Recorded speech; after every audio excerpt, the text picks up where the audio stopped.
The night the sky turned gold, nobody thought it meant anything, at first. It was just after 7:40 p.m. in Dallas. Traffic was heavy, horns, red lights, people tired from work, normal Thursday energy. Then the clouds started moving, not drifting, moving, like something behind them was pushing forward.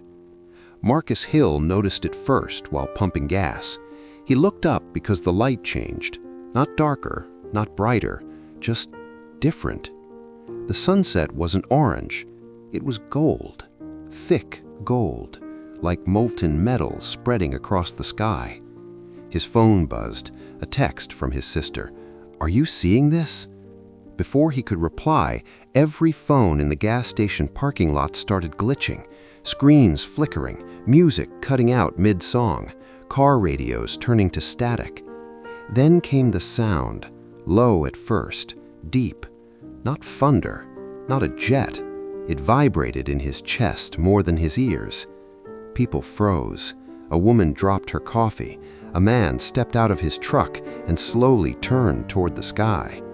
The sound grew louder, not painful, but powerful, ancient, like a trumpet stretched across the atmosphere. Marcus felt his knees weaken. He didn't believe in this stuff, not prophecy, not church warnings. He hadn't stepped inside a church since he was 12. But somewhere buried in his memory was a sermon his grandmother used to whisper about. "One day," she said, "the trumpet will sound." He shook the thought away. This was probably military, experimental aircraft, something scientific. It had to be. Then the screaming started.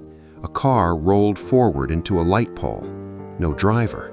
A stroller stood in the middle of the sidewalk, empty. Clothes lay on the pavement near the convenience store door. Just clothes, shoes still upright, like the person wearing them had evaporated. Marcus felt the world tilt. What the? A man beside him vanished mid-sentence. No flash, no explosion, just gone. The air where he stood shimmered for half a second, then nothing. Marcus stumbled backward, heart hammering. People were disappearing, not dying, disappearing, all around him, inside cars, on sidewalks, through store windows. He could see empty shopping carts and abandoned registers. The trumpet sound reached its peak.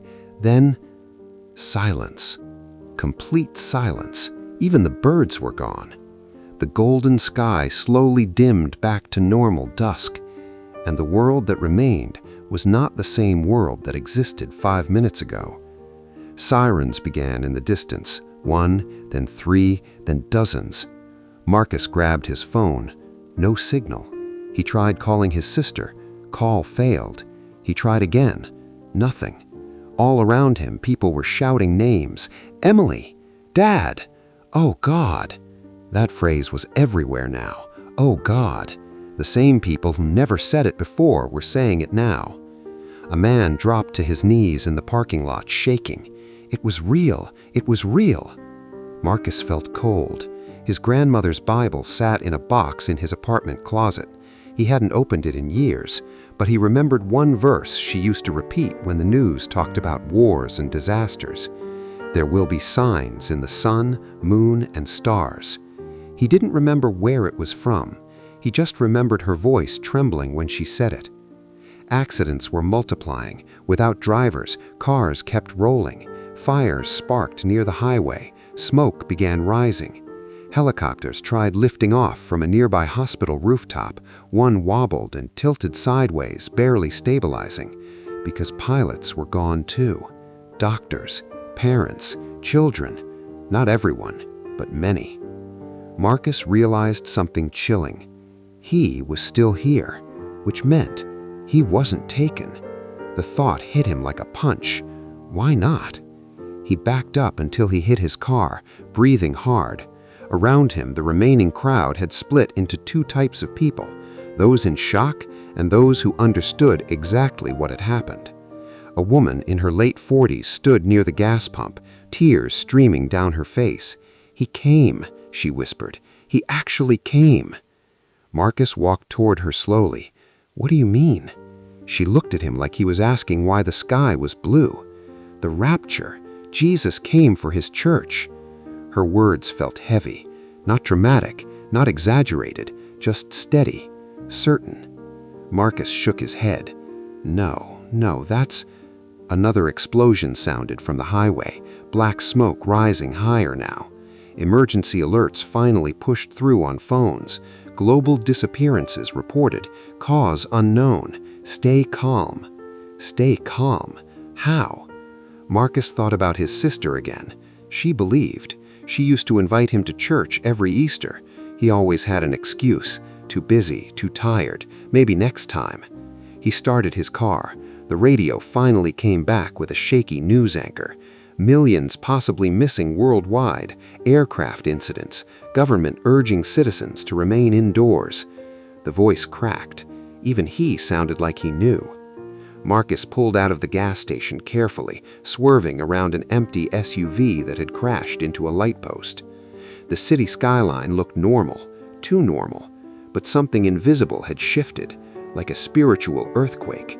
Billboards flickered, traffic lights malfunctioned, people ran through intersections without direction. He drove toward his apartment. Every red light felt longer than usual. His chest felt heavier with every block. When he finally reached his building, the parking lot was chaos, doors left open, engines still running, a dog barking non-stop from inside a car. He rushed upstairs 2 steps at a time, unlocked his door. Inside, everything looked exactly how he left it. TV remote on the couch, shoes by the door, dishes in the sink. But the air felt different, thinner. He went straight to the closet, pulled down the dusty cardboard box, opened it. His grandmother's Bible sat on top, worn, soft leather, notes written in the margins, sticky notes marking pages. His hands trembled as he flipped it open. One note fell out. In her handwriting, "If you're reading this after the trumpet, don't panic. Seek him immediately." His stomach dropped. She had written that years ago. Years. He turned pages frantically. Matthew, Thessalonians, Revelation. Words he used to ignore now felt like headlines. He grabbed his phone again. Still no signal. Outside, sirens grew louder. The city wasn't collapsing yet, but it was cracking. He stepped onto his balcony. Across the skyline, small fires burned, helicopters circling. People stood on rooftops staring at the sky like it might open again. Marcus whispered something he hadn't said sincerely in over a decade. God. The word felt unfamiliar, heavy. Did I miss it? Wind moved through the buildings, cold, unsettling. Below, someone shouted, "They're saying this is just the beginning." Just the beginning. Marcus gripped the balcony railing. If this was real, if prophecy wasn't metaphor, if millions were taken, then what came next? His grandmother talked about tribulation, 7 years, chaos, deception, a leader rising with answers, peace at first, then control. He never believed her, but tonight, belief wasn't optional anymore. Another emergency alert buzzed through weakly. National emergency address incoming.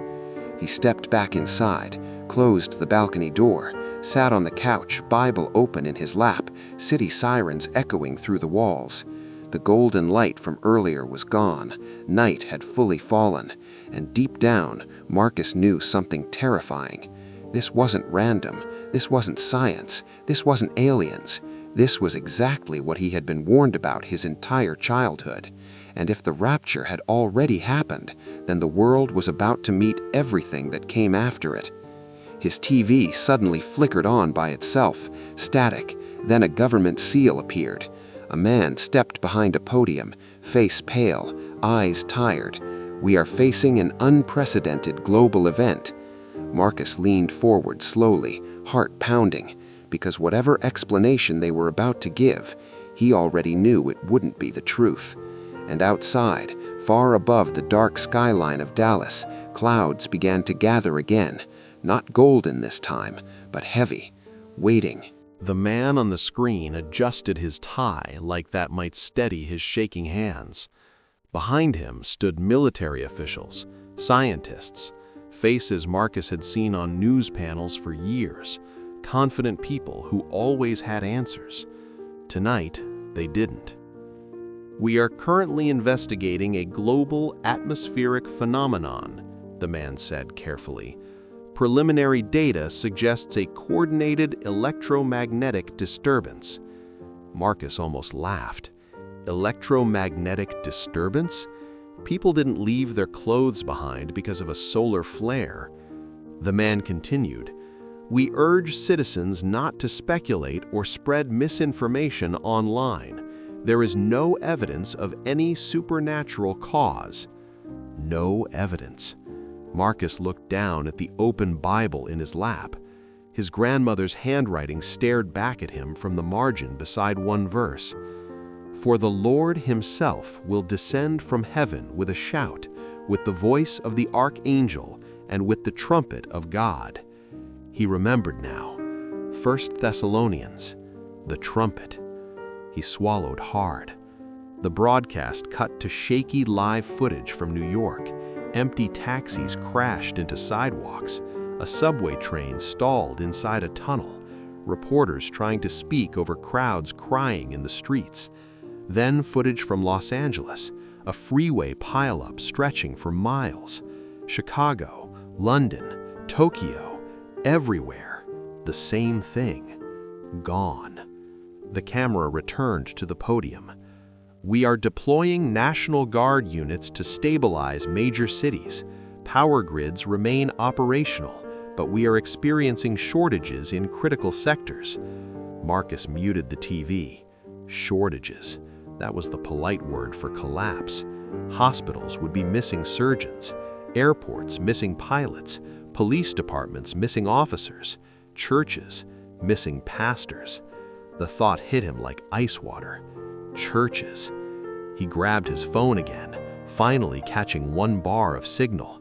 Social media feeds loaded in fragments. #vanished was trending. So was #rapture. So was #alien harvest. Videos flooded his screen. Security camera footage of a choir rehearsal, half the room disappearing mid-song.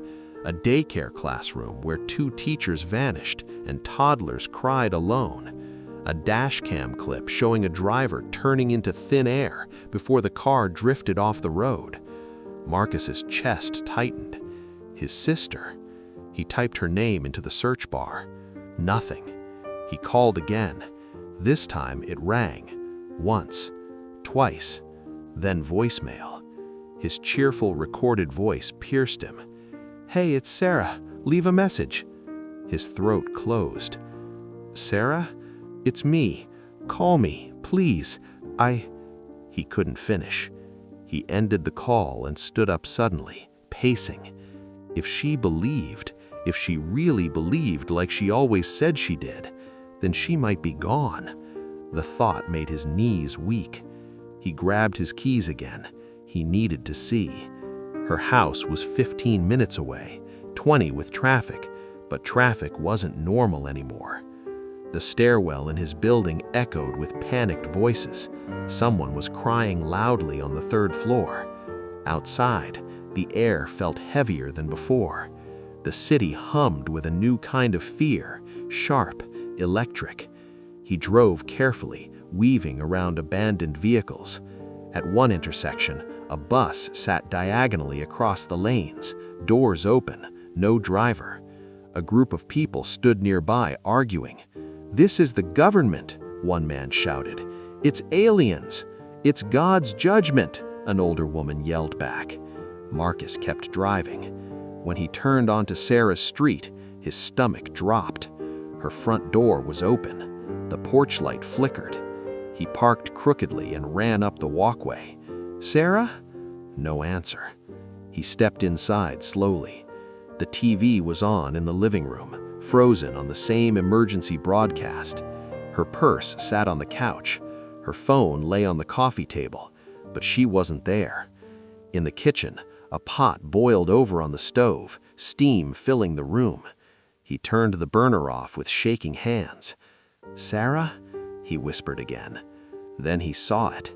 On the kitchen floor, her necklace, the small silver cross she wore every day.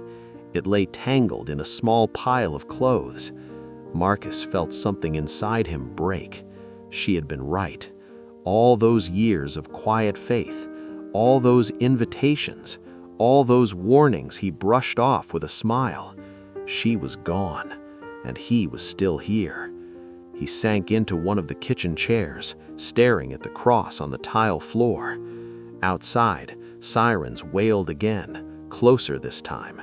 His mind raced. If this was the rapture, then what came next wasn't confusion. It was prophecy unfolding step by step.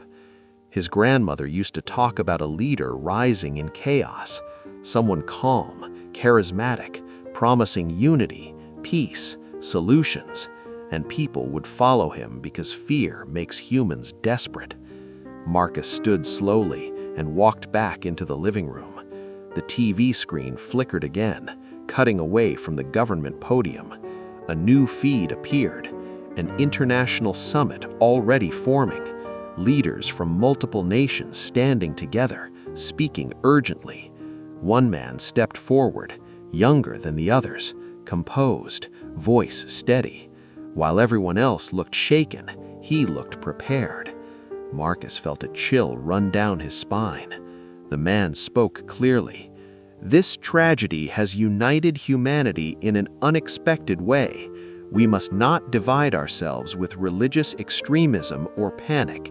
We will rebuild together." His tone was comforting, measured, reassuring. The news anchor was already calling him a global stabilizing voice. Social media was praising him already. #HopeLeader started trending within minutes. Marcus leaned closer to the screen. Something about the man's eyes unsettled him. Not evil, just calculated. Too calm for a world that had just lost millions. Marcus remembered another thing his grandmother once said while watching the news late at night. "He won't look like a villain," she told him. "He'll look like the answer." Marcus's pulse pounded in his ears. Outside, helicopters roared overhead towards downtown. Power flickered briefly in the house before stabilizing again. The man on TV continued speaking about unity, a new global agreement, emergency digital identification to manage resources. Digital identification. Marcus felt the weight of those words. Control disguised as order. The camera zoomed out as leaders nodded behind him. The world wanted stability, and this man was offering it. Marcus picked up Sarah's cross from the kitchen floor and held it tightly in his hand. If the rapture had truly happened, then this wasn't just survival anymore. It was a countdown. And somewhere deep in his chest, beneath the fear and regret, something else stirred. Not hope, not yet, but awareness, the kind that comes when denial dies. His phone buzzed suddenly in his pocket. An unknown number. He hesitated before answering. "Hello?" There was heavy breathing on the other end. Then a familiar voice. "Marcus, are you still there?" It wasn't Sarah, but he recognized it instantly. It was David, his old college roommate, the one who used to debate Bible prophecy with him at 2 a.m., the one Marcus hadn't spoken to in 3 years. "David?" Marcus whispered. "Yeah, listen to me carefully," David said urgently. "You know what this is. Don't let them explain it away. This is only the beginning." Marcus looked back at the television, where the calm new leader continued promising peace to a terrified planet. David's voice dropped lower. "They're already moving faster than I expected." "What do you mean?" There was a pause. Then sirens wailed loudly in the background on David's end of the call. "I mean," David said, "you need to decide right now who you're going to believe, because things are about to change in ways you're not ready for." Marcus tightened his grip on the cross. Outside, thunder rolled across the city. Not golden this time, not glorious. Dark, heavy, and far too close. And before Marcus could ask another question, the line went dead. Marcus stared at his phone. No signal again.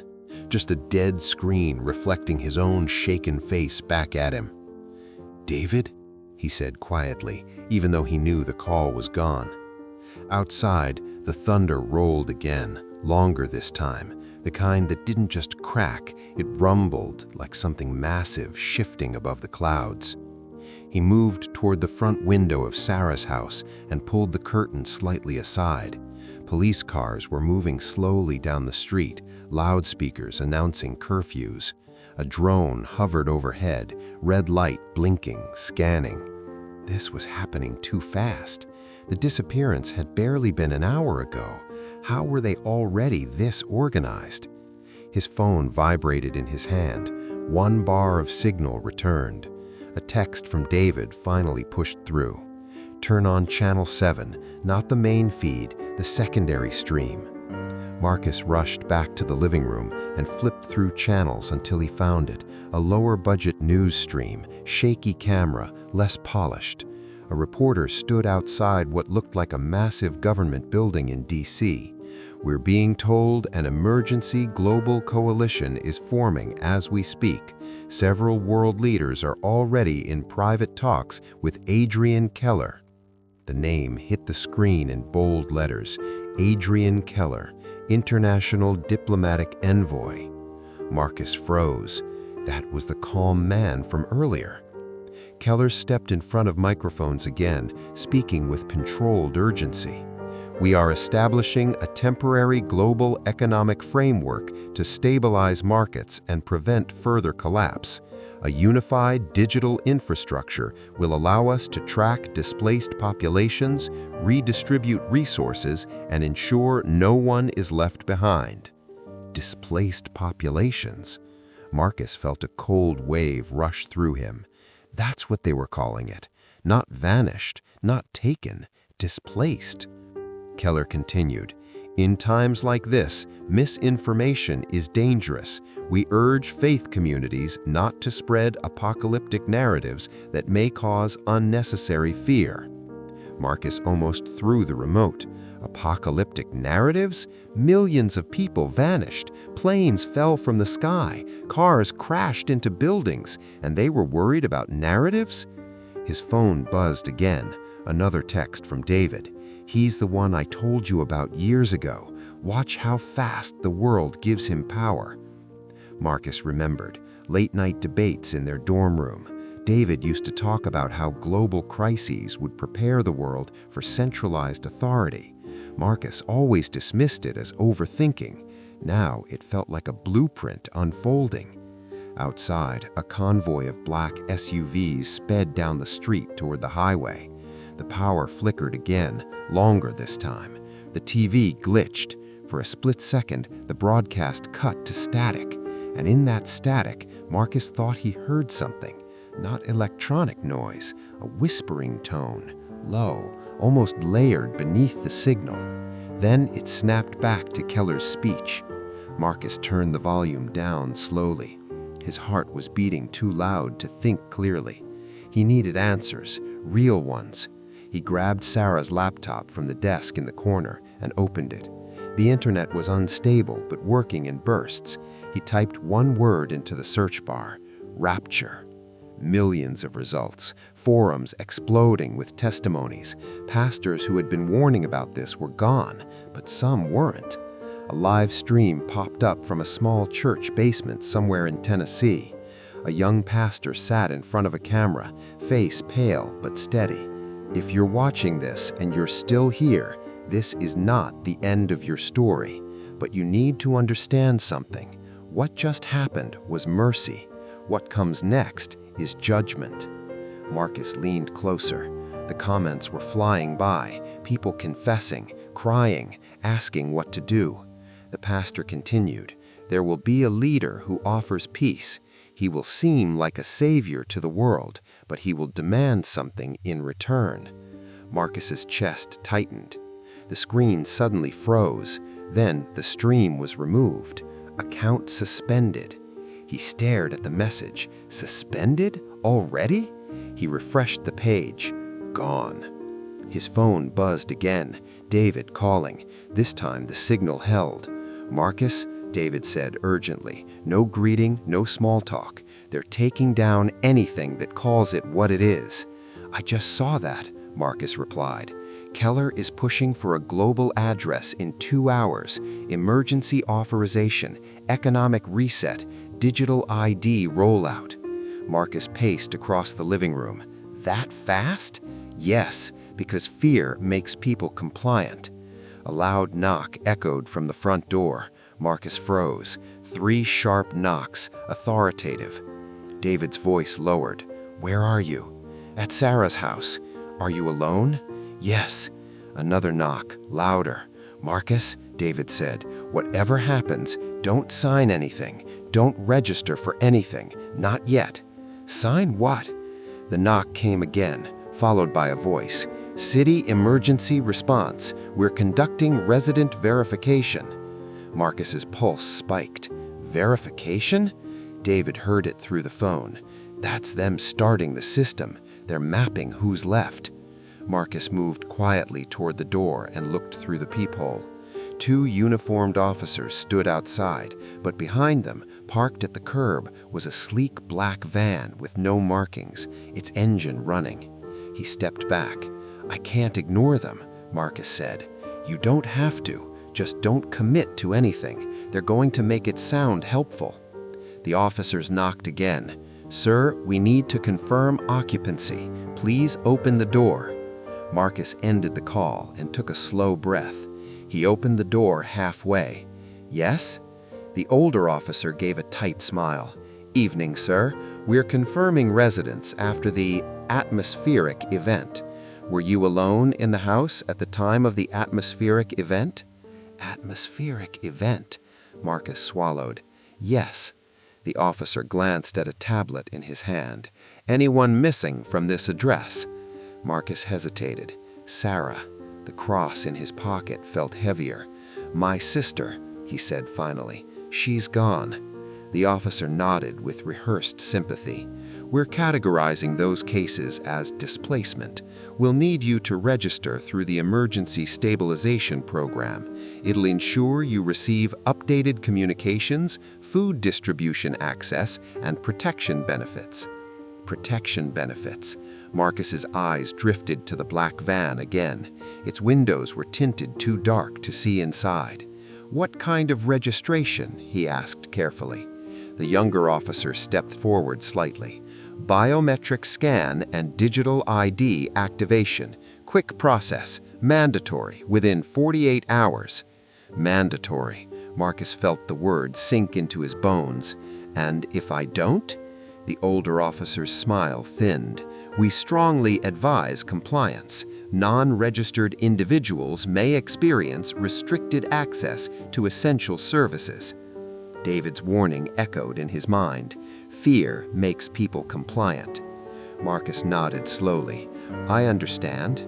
The officer handed him a small card with a QR code. "Report to the downtown Civic Center tomorrow. They're processing residents in phases.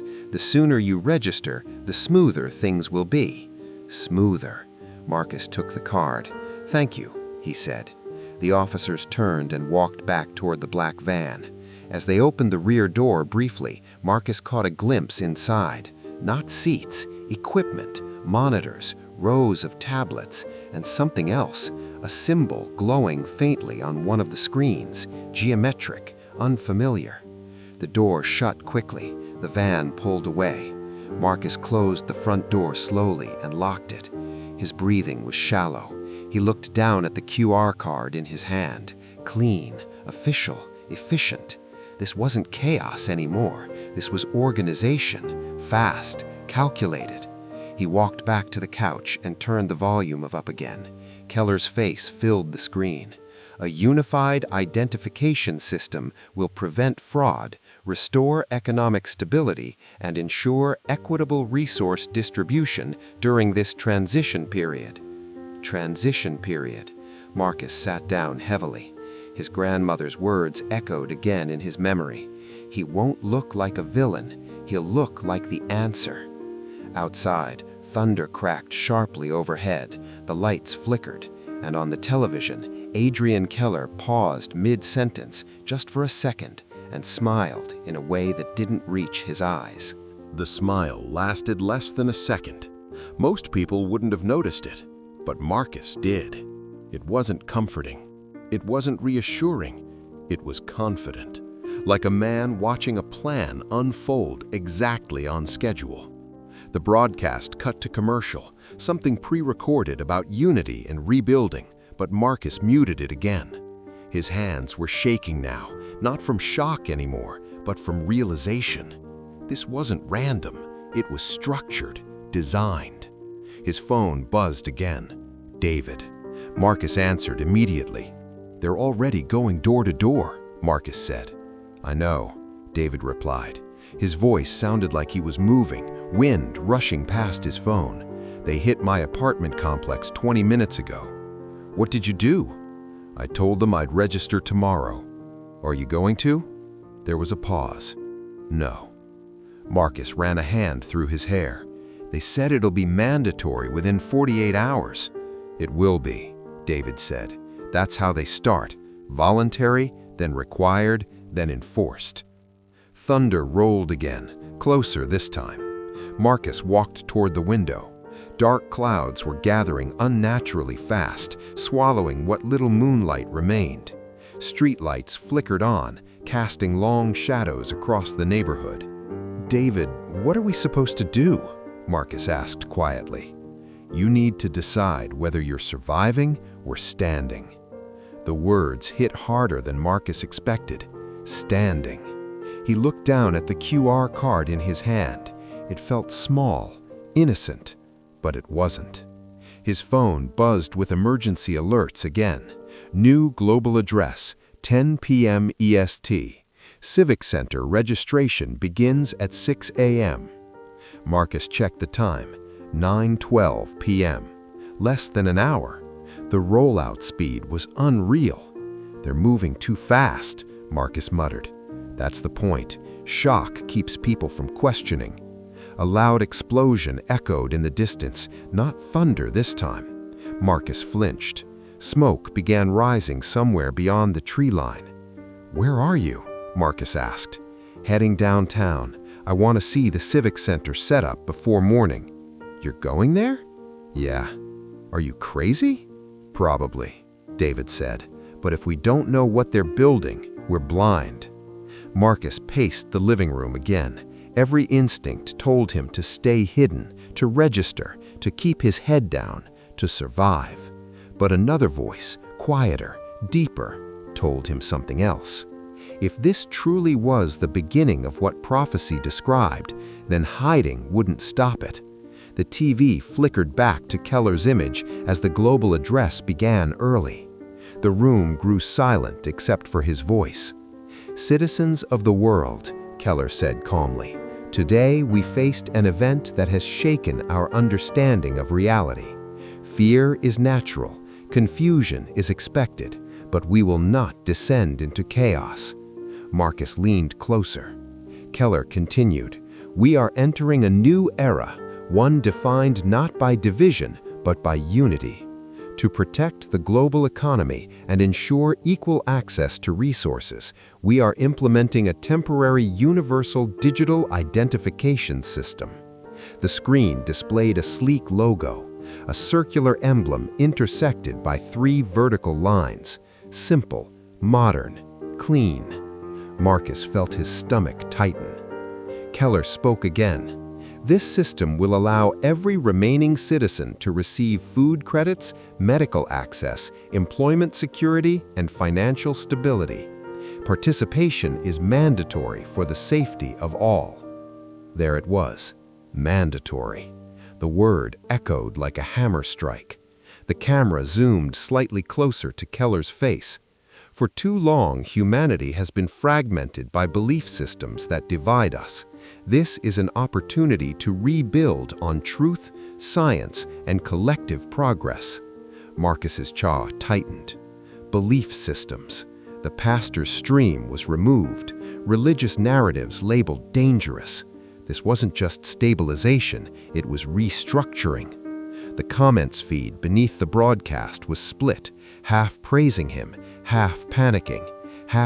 #new era started trending instantly. Marcus's phone vibrated again. David. "Did you hear that?" David asked. "Yeah, they're calling it a reset." "That's not a reset, that's control." Outside, emergency sirens wailed continuously now. Military trucks rolled down the main road at the end of the neighborhood, headlights cutting through the dark like search beams. "I'm outside the Civic Center," David said. "Marcus, they've already got biometric stations set up." "How many?" "Dozens." Marcus exhaled slowly. "That's impossible. It hasn't even been 2 hours." "Exactly." David's breathing grew heavier. "They're ready." Marcus stopped pacing. They were ready before tonight. Silence hung between them for a second. Then David said quietly, "Yeah." A sudden flash lit up the sky, lightning striking somewhere nearby. The power in Sarah's house flickered again, this time longer. The TV screen glitched briefly before stabilizing. For just a fraction of a second, Marcus thought he saw something strange in the broadcast. Behind Keller, a shadow movement that didn't match the lighting. He blinked. It was gone. His heart pounded harder. "Marcus," David said urgently, "they're scanning people right now. Voluntary early access. Lines are already forming." I pictured it. Fearful families lining up, desperate for food security, for stability, for reassurance. "They looked relieved," David added, "like this is salvation." Salvation. The word made Marcus feel sick, because salvation had already come, and they had missed it. A loud bang hit the side of the house. Marcus jumped. Something had slammed against the exterior wall. He moved cautiously toward the kitchen window. Outside, a drone hovered low over the street, scanning, red light sweeping slowly across houses, mapping, tracking. "David, they've got drones in the neighborhood." "They're everywhere," David said. "They're counting." Counting. Marcus stepped back from the window. His chest felt tight, not just from fear, but from weight. The kind of weight that presses on your spirit when you realize comfort is over. The TV volume suddenly spiked on its own. Keller's voice filled the room louder than before. "Those who resist the identification system may experience temporary restrictions until compliance is achieved. This is not punishment, this is protection." Protection. Marcus clenched his fists. The screen behind Keller displayed a graphic demonstration, a small digital mark appearing on a wrist. Not invasive, not violent, just a faint glowing band. Clean, subtle, permanent. Marcus felt his stomach tighten slightly. David's voice cut in sharply.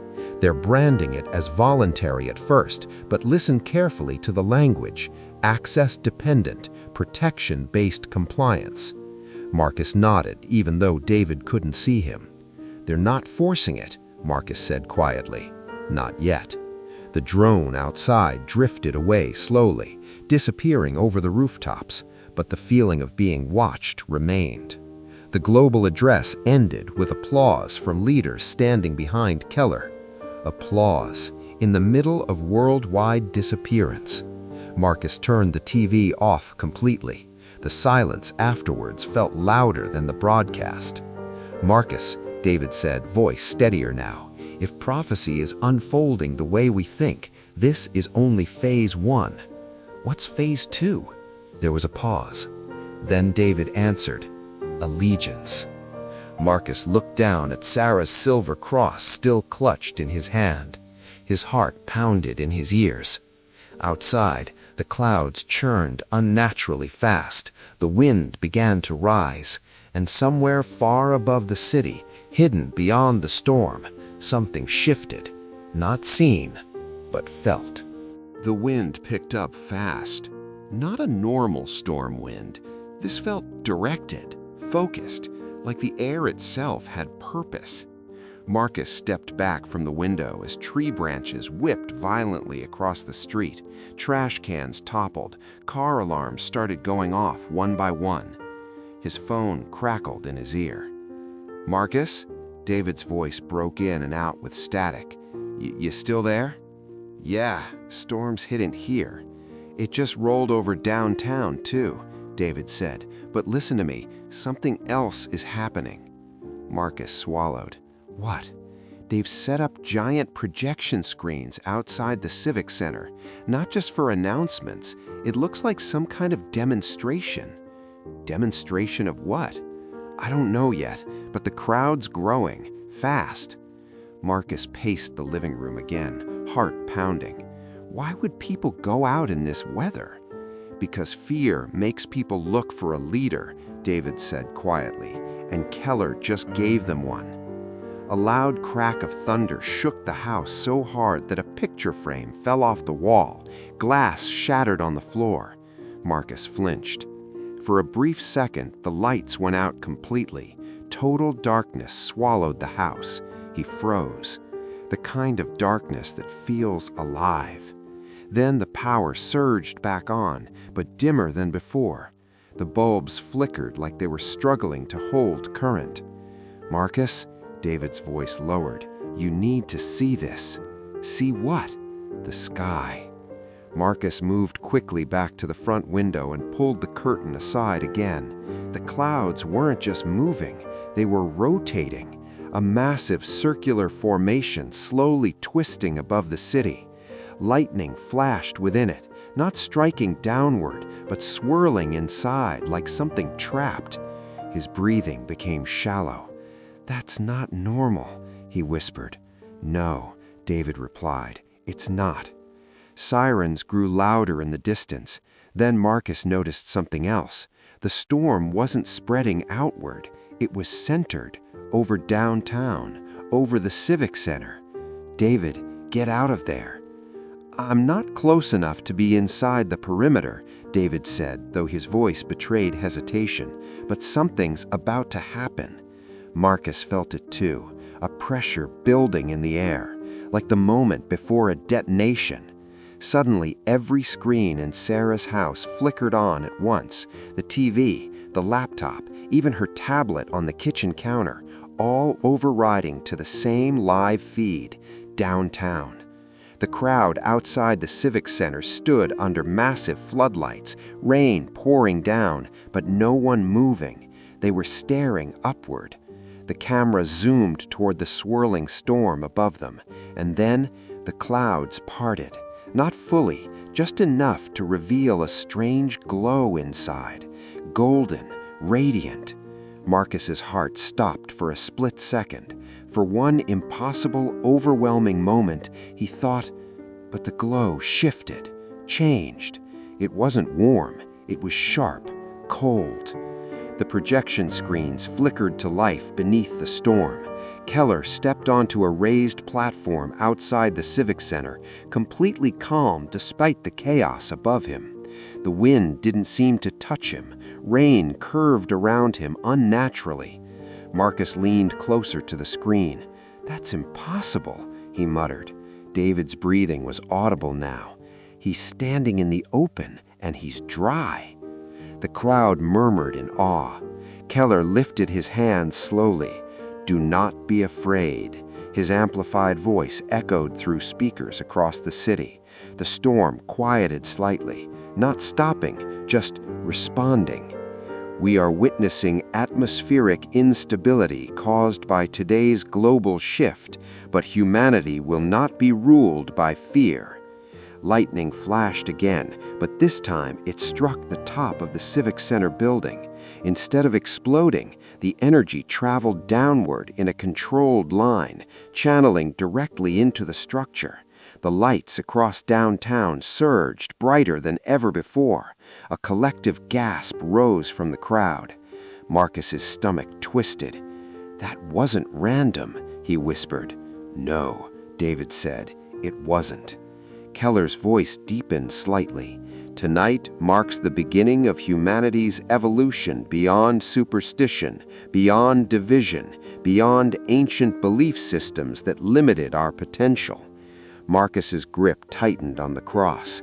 On-screen graphics appeared again, the circular digital emblem, but now it pulsed faintly in sync with the lightning above, subtle but unmistakable. This identification system is more than access. It is alignment, a symbol of unity in a fractured world. Alignment. The word echoed wrong. Marcus felt the room grow colder, not physically, spiritually. The camera zoomed into the crowd. People were crying, not in terror, in relief, some reaching their hands toward Keller like he had just saved them. David's voice cracked slightly. They're worshiping him. Marcus didn't respond, because he saw it too. A young mother lifted her child toward the stage. A man dropped to his knees. The storm above pulsed again, golden light flickering inside it, but not heavenly, controlled. Keller lowered his hand slowly. The lightning ceased instantly. The clouds remained, but the rotation slowed.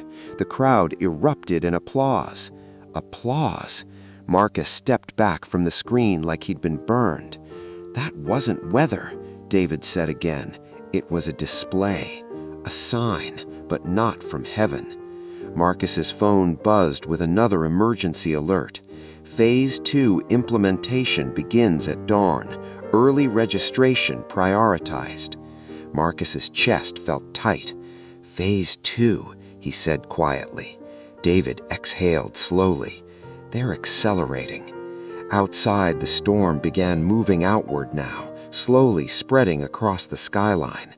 Not chaotic anymore, structured, like it had accomplished something.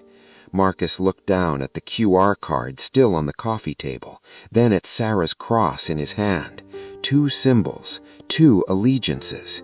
He felt the decision pressing closer, closer than before. Marcus, David said softly, they're going to make it harder to resist after tonight. I know.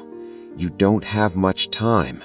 Marcus stared at the dark TV screen now reflecting his face, a world already changing, a leader rising, a system forming, and somewhere deep in his spirit, something was stirring again. Not fear this time, clarity, the kind that comes when deception becomes visible. Outside, the clouds rolled forward like a curtain closing over the city, and downtown, beneath artificial light and engineered lightning, Adrian Keller stood perfectly still, watching the sky as if waiting for it to answer back. The night didn't settle after the storm. It felt suspended, like the world was holding its breath. Marcus barely slept. Every time he closed his eyes, he saw the rotating clouds, the controlled lightning, Keller standing untouched in the center of chaos. At 4:47 a.m., his phone vibrated again. Not an alert this time, a message from Sarah. "Marcus, are you awake?" He sat up instantly and called her. She answered on the first ring. "I saw it," she whispered. "You watched the broadcast?" "Yes, everyone at the hospital did. They replayed it 3 times in the lobby." Her voice trembled. "Marcus, patients were clapping." He didn't know what to say to that. "Administration just announced," she continued, "that staff registration for the alignment ID is mandatory before the end of the week. They said it's tied to payroll protection and emergency access." There it was, Phase 2. "They're making it sound voluntary," she said, "but it's not." Marcus rubbed his face slowly. "David says downtown registration centers are already open." Sarah exhaled shakily. "What are we going to do?" Before he could answer, the TV turned itself on again. Both of them went silent. The emergency broadcast symbol flashed briefly. Then Adrian Keller appeared live. Not on a stage this time, inside what looked like a high-tech operations center. Screens covered the walls behind him, weather grids, biometric data charts, economic indicators. He looked composed, calculated. "Good morning," Keller began calmly. "Last night's atmospheric event has been fully stabilized." Marcus muttered under his breath, "Atmospheric event." Keller continued, "For the safety and continuity of our communities, Phase 2 begins immediately. Alignment identification will now activate essential service access. This is not about control, it is about protection." The word echoed again, protection. Sarah whispered, "He sounds so reasonable." "That's the problem," Marcus said quietly. Keller's eyes seemed to look directly through the camera. "Those who hesitate," he added, "risk isolation during a fragile transition. We cannot allow misinformation or outdated belief systems to endanger collective survival." Marcus felt that one land. Outdated belief systems. The broadcast ended smoothly. No dramatic music, no fear, just calm authority. His phone buzzed again, this time from David. "Downtown is full," the text read. "Lines around the block." Marcus called him immediately. "You there?" Marcus asked. "Yeah," David said, breathless. "You wouldn't believe it. It's like a festival. Food trucks, music, volunteers helping people register." Marcus frowned. "In the middle of all this?" "They're spinning it as a unity event," David replied. "They're saying the storm proved the system works." Marcus stepped toward the window again. The sky looked normal now. Too normal. "What happens if someone doesn't register?" Marcus asked. David hesitated.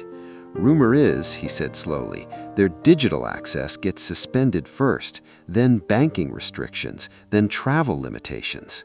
Marcus felt the weight of that. "Financial pressure," he muttered. "Exactly." A knock hit Marcus's front door, hard. He froze. "Marcus?" David said. "What was that?"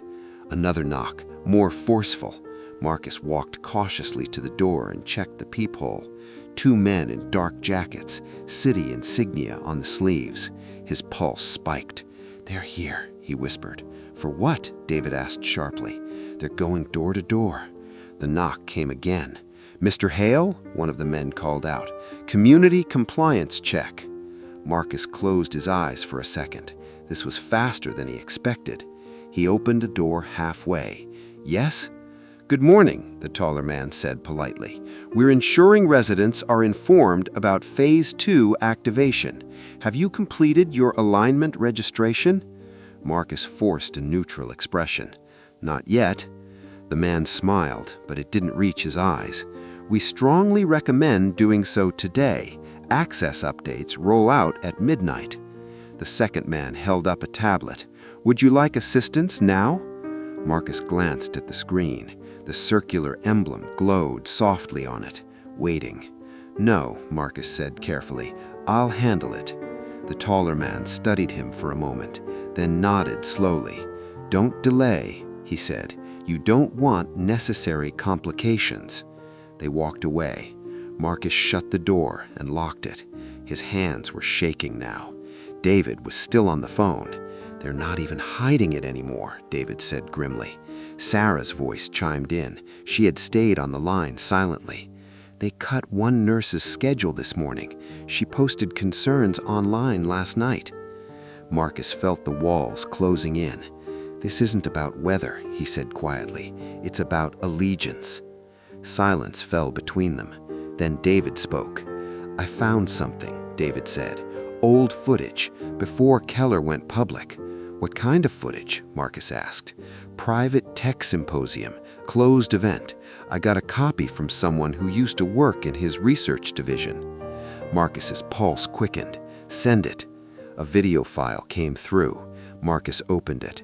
The footage showed Keller months earlier. No storm, no global broadcast, just a small audience of investors. On the screen behind him was the same circular symbol, but labeled differently. Not alignment. It was called Crown Protocol. Marcus leaned closer. In the footage, Keller said clearly, "Control does not require force when dependence is engineered correctly." Marcus felt ice in his veins.